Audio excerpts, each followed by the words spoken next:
¿Cuáles son, tú que lo conoces, tú que has estado cerca de él durante muchos años, cuáles son sus posturas respecto, por ejemplo, de las oligarquías que han gobernado a México durante tantos años?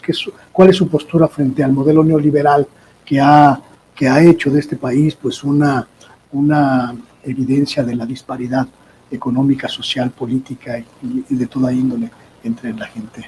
Pues mira, la postura que siempre ha manifestado es la misma del licenciado Andrés Manuel, los puntos de equilibrio. O sea, siempre ha procurado, y así lo hizo en la acción constante de gobierno en Tabasco, hacer un freno a los grandes poderes fácticos del Estado, llámese grupos sindicales o llámese grandes empresarios, donde fijó una raya y le dijo si quieren y si no también. Pero el Estado necesita puntos de equilibrio. Aquí lo que debe prevalecer es un estado de bienestar. Esa va a ser la pauta. No es un hombre de confrontaciones, es un hombre de equilibrios. Con esto no quiero decir que se vaya a entrar a una pelea infructuosa, no. En esto, como lo dice la teoría, y así debe ser en la práctica, los puntos de equilibrios de los grandes factores reales de poder.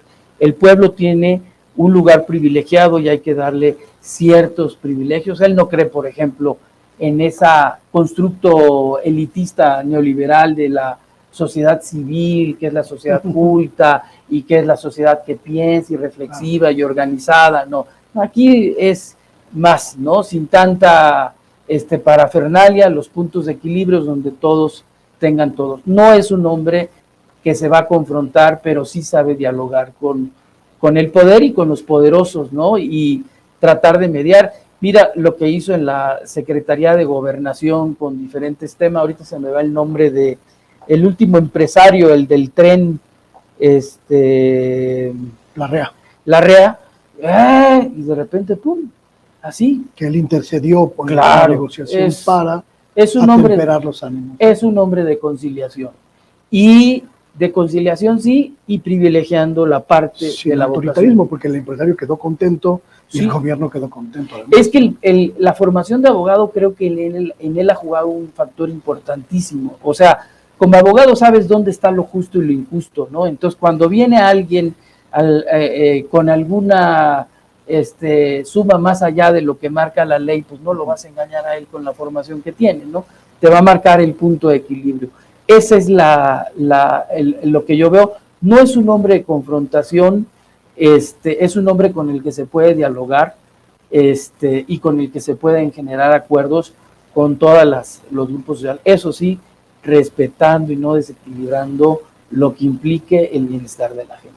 Una de las grandes dudas, y quizá lo que a muchos está llevando a tener un ojo muy acucioso sobre estos recorridos nacionales de las corcholatas, es encontrar los matices, las diferencias, aunque sean sutiles, que tendrían con el modelo que planteó López Obrador y que esa continuidad tendría un sello propio. ¿Cuál sería el sello de Adán Augusto López Hernández?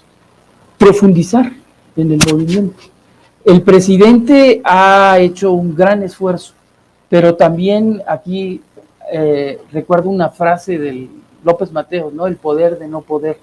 Tienes estructuras administrativas como los órganos constitucionales autónomos, como la Corte, que más bien es la corta, porque no te ayuda, sí, porque no te ayuda mucho y entonces sí, esos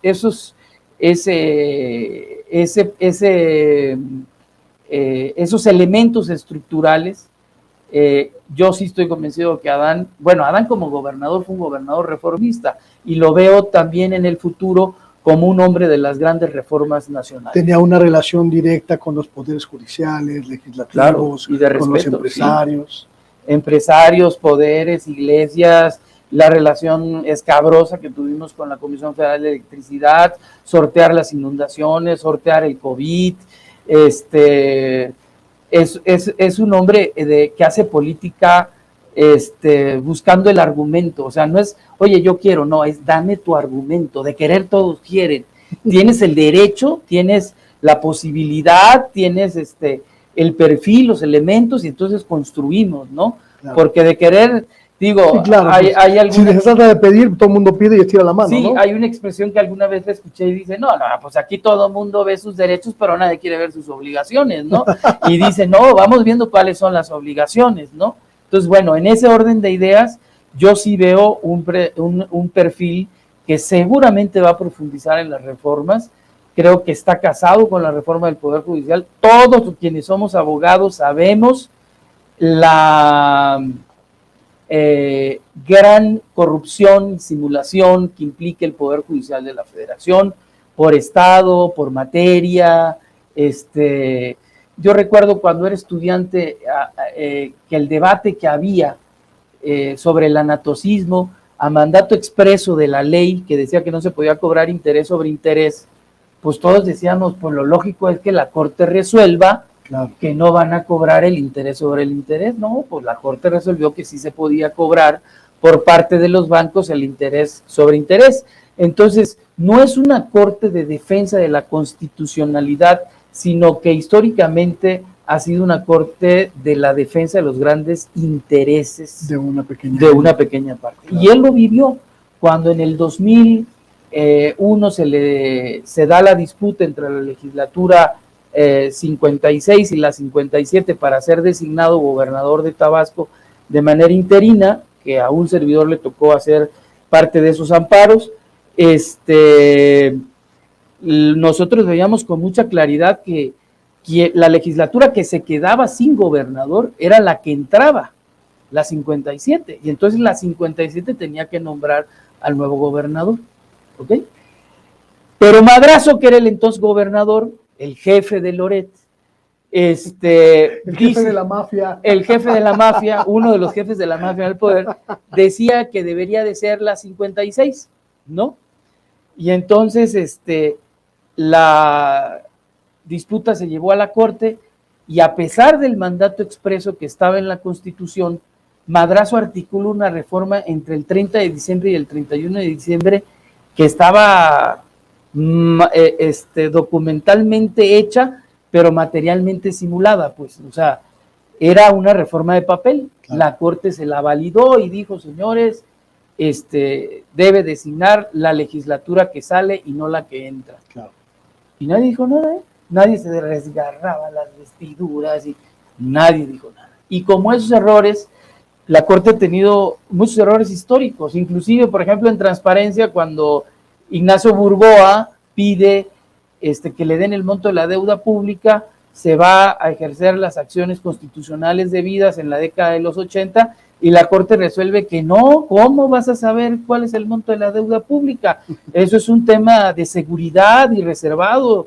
Y entonces tú dices, a ver, y estaba ya en el artículo 6 de la Constitución el derecho a la información. Entonces es una Corte que en su secuencia histórica ha demostrado ser cortesana, por eso digo que es la corta, y ser muy pusilánimes, ¿no? Uh-huh. Entonces, salvo sus excepciones, ¿no? Pero pues ministros en escándalos de pensión de alimentos haciendo influencia con los jueces, familias que se han beneficiado de estar en la Corte, pues yo creo que esa parte a todos nos queda claro que hay que reformarla. Los órganos constitucionales autónomos en la indefinición jurídica que existe, pues eso hay que reformarlo, y no porque se esté destruyendo ningún derecho, no, se trata de perfeccionarlo. Claro. Pero esos espacios, la estructura de poder que no tenía legitimidad, se los cede a sectores privados en busca de alianzas que la legitimen, sí, pero ¿y la gente qué hacemos con ella, no? Claro. Como el libro de Julieta Campos, que dice, ¿qué hacemos con los pobres, no? Pues lo mismo se hacían estos grupos, ¿no? ¿Qué hacemos con los pobres? Marginarlos, ¿no? Pero sí creo que vamos a tener una gente con una visión reformista. Creo que hay profundización en los programas sociales, hay reformas pendientes como estas dos, como la fiscal, la de comunicación. Se gasta muchísimo dinero. Ese es un dato, por ejemplo, Adán, muy interesante. Publicidad oficial. La publicidad oficial, que durante el Nuñato fue de 1,760 millones de pesos, ¿sí? él la desapareció.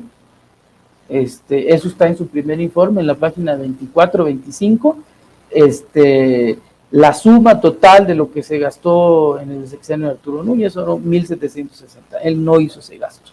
Ese gasto se va ¿a dónde? Pues a engrosar los programas sociales, a engrosar la actividad pues de la obra pública, etcétera, ¿no? Creo que va la defensa y continuidad de la infraestructura de los grandes o de los proyectos significativos que tiene el actual sexenio.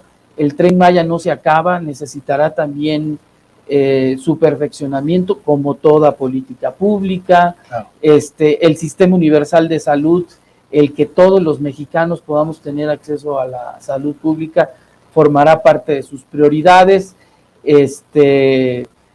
Mira, a como fue la dinámica de meterse en los grandes temas de Tabasco y a como ha sido su vocación en otros momentos como senador en la defensa de la soberanía energética, defendiendo a al sindicato de Luz y Fuerza cuando se enfrentó con este señor Lozano, pues ese es el Adán que vas a ver, o sea, así es él, espontáneo, natural, tiene buen humor también, un buen humor, tiene humor negro. Pero pues a estas alturas del partido es lo que más lo salva, ¿no? Sí. Digo, los batacas tan duros. Así es, así es.